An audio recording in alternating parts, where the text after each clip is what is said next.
চলে এলাম জোয়ার ভাটা ধারাবাহিকের নতুন পর্বের আপডেট নিয়ে। তো নতুন পর্বে দেখা যাচ্ছে নিশা এবার জিৎ বসুর বিরুদ্ধে বড়সড় পদক্ষেপ নেওয়ার সিদ্ধান্ত নিয়েছে। সে ভানুকে জানায় একজন মহিলার ওপর অন্যায়ভাবে অত্যাচার করা হচ্ছে এবং বিষয়টি সবার সামনে তুলে ধরতে হবে। এরপর নিশা সরাসরি জিতের সামনে গিয়ে প্রতিবাদ জানায়। এমনকি সে স্পষ্ট করে বলে সোশ্যাল মিডিয়ায় বড় করে লিখতে হবে, we want suspension on mister Jeet Basu. নিশার এমন আচরণে উজি ভীষণ ক্ষুব্ধ হয়ে তাকে সতর্ক করে দেয় যেন কোনোভাবেই সেই পোস্ট প্রকাশ না করা হয়। কিন্তু নিশাও পিছিয়ে যাওয়ার পাত্রী নয়। সে জানিয়ে দেয় প্রয়োজনে একই দাবি বারবার করবে। অন্যদিকে ঋষির অফিসে তৈরি হয়েছে সম্পূর্ণ এক ভিন্ন পরিস্থিতি। শুভেন্দু চক্রবর্তীর মেয়ে ঋষির দিকে মুগ্ধ হয়ে তাকিয়ে থাকে।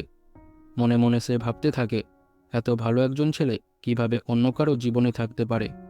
ঋষিকে নিজের করে পাওয়ার জন্য তাকে আরও অনেক কিছু করতে হবে, এমনটাই তার মনে ঘুরতে থাকে। একদিকে জিতকে ঘিরে নিশার প্রতিবাদ এবং অন্যদিকে ঋষিকে নিয়ে শুভেন্দুর মেয়ের মনের গোপন ইচ্ছা।